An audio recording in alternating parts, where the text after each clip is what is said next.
It is an off weekend for the NASCAR Xfinity Series, so I thought I would do a statistical review like I've done for the Truck Series and a couple times for the Cup Series. The Xfinity Series has run 12 races, the same amount as the NASCAR Cup Series. That's because when the Cup Series was off for their off weekend, the Xfinity Series was running at Rockingham, and then of course last weekend they were not racing at Kansas, where the Cup Series was. They are equaled at 12 races. However, we are not halfway through the Xfinity Series regular season. We've only ran 12 races. There are 26 regular season races, so 14 more to go. But I thought it lined up good with the off weekends, so that's why I'm doing it now. 8 different winners through 12 races so far. Austin Hill leading the series with 3 victories, Justin Allgaier with 2, and then Kyle Larson also with 2 wins, but with 2 different teams, one in the Hendrick Motorsports number 17, and then one in Junior Motorsports 88, filling in for an injured Connor Zilisch. About the same spread through our pole winners here, Connor Zilisch leading the series with 3 pole wins. Jesse Love has 2, a bunch of drivers at 1, Justin Allgaier, a few Cup Series regulars, Alex Bowman, Christopher Bell, and Kyle Larson, Sammy Smith, rookie Taylor Gray, and then of course Austin Hill, all with 1 pole win on the season. Zilisch leading this category, 9 pole winners through 12 races. Despite Allgaier only having 1 pole to Connor Zilisch's 3, he is dominating in the average start category, the only driver with a sub-5 average start, Justin Allgaier at 4.9.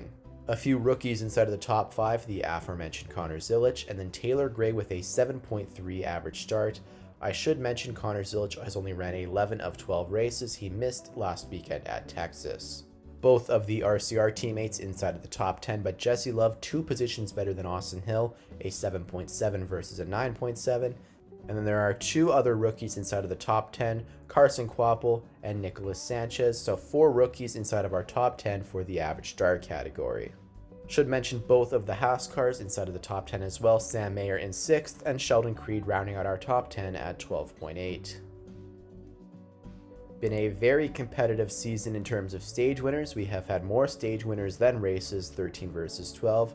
Austin Hill leading the series with 6 stage wins.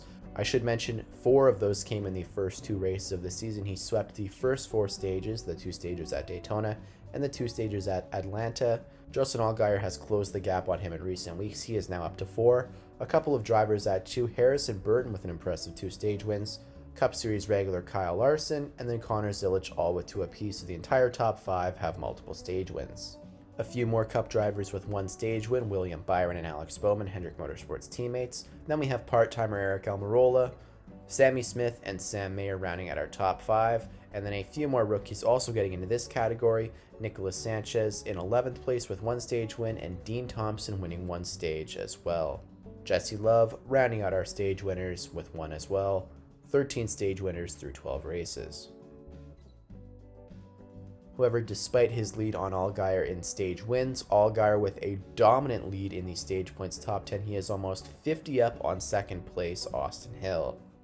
From there, we see another 20-point drop off to Sam Mayer, and then Junior Motorsports teammates Sammy Smith and Connor Zilisch rounding out our top 5.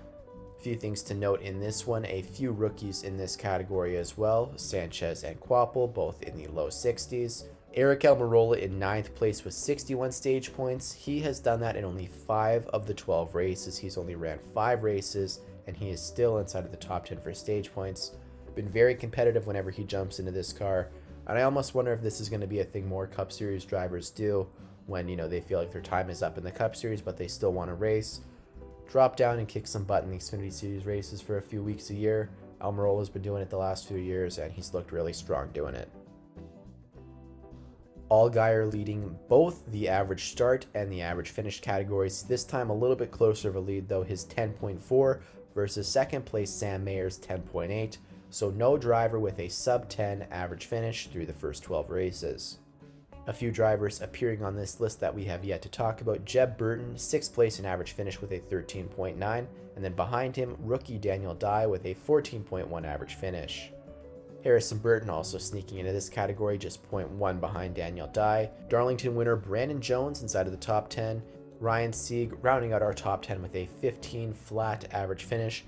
Definitely quite a bit of a drop off between where guys have average starts to the average finish. Means a lot of good qualifiers, but guys can't finish it off in the race.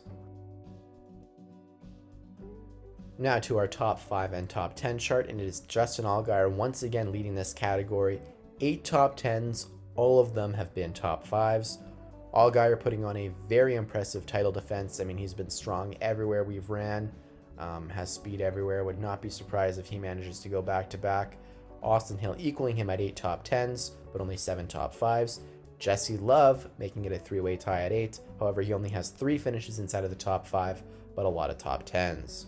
Sam Mayer with a very solid start to the season, 6 top 5s and 7 top 10s through 12 races.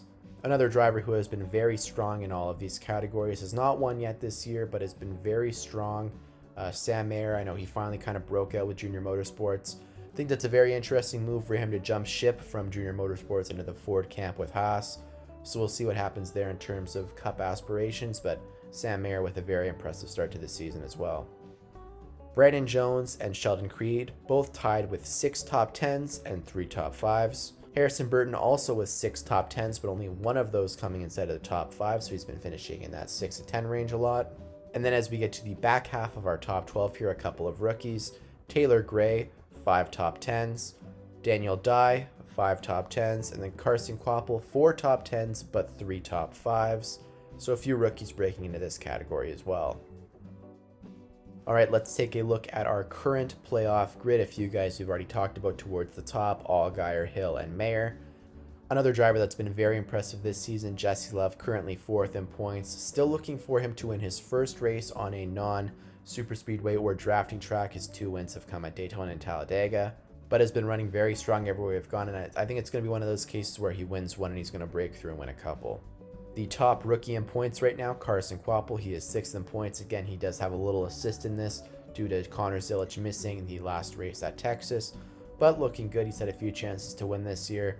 I definitely think he's going to be a playoff contender and just get more track time, especially at some of these bigger tracks. You know, his background being in the Cars 2, where he's more accustomed to short tracks. So I think getting more runs on these 1.5 miles is going to help him as time goes.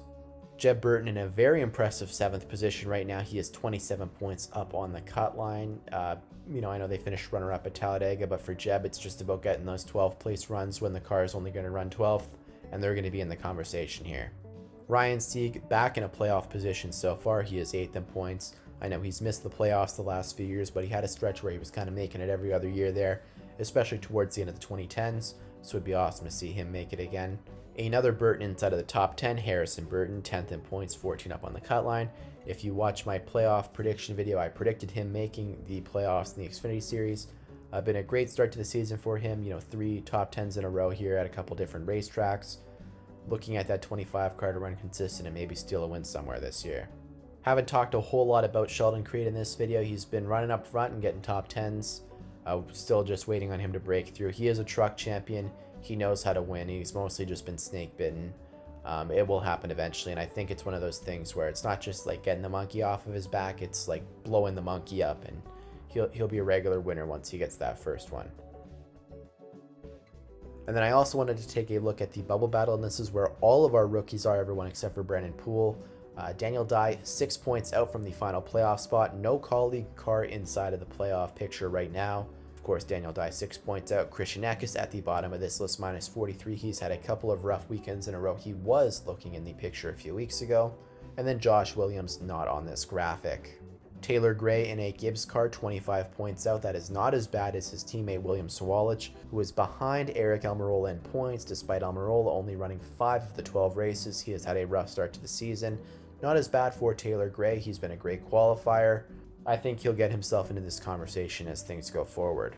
The 48 car making the playoffs last year with Parker Kligerman. Sanchez keeping it in the conversation. He's tied in points with Taylor Gray. I think he's going to be it until the end. 16th in points, rookie Dean Thompson. You got to give this guy credit. You know, maybe it's just a situation where a new series and a new start has kind of cleared things up for him. I know he was involved in a lot of situations in the truck series. Some of them were his own causing. Some of them were just, you know, when you're running 15th in the trucks, you're going to get junked a lot.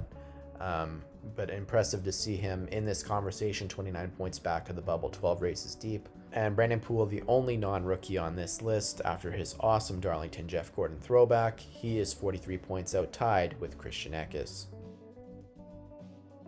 And lastly, I wanted to take a look at the Xfinity fastest lap winners. It's giving out points, so we got to cover it. Justin Allgaier leading the series here with 3 Xfinity fastest lap awards. The only other driver with more than one, Jeremy Clements, coming at both Daytona and Talladega, so the 51 car been fast when it is in the draft.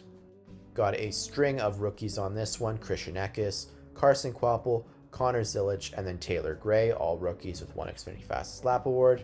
1 Cup Series regular in Kyle Larson, and then Sammy Smith and Ryan Sieg rounding out our list. Thanks so much for watching. Definitely going to cover these series a bit more as we get closer to the respective playoffs for both the Trucks and the Xfinity Series, so look out for some of those videos. Not going to cover them too much in the regular season, despite just probably the graphic at the start of my weekend reviews. But yeah, been exciting for both series. I think the Trucks have put on some great racing this year. And I think the Xfinity Series has a lot of promising rookies that are going to make things exciting, especially as these kids start to get to some tracks for a second time. It's going to make the racing really good. So looking forward to that. Yeah, thanks for watching.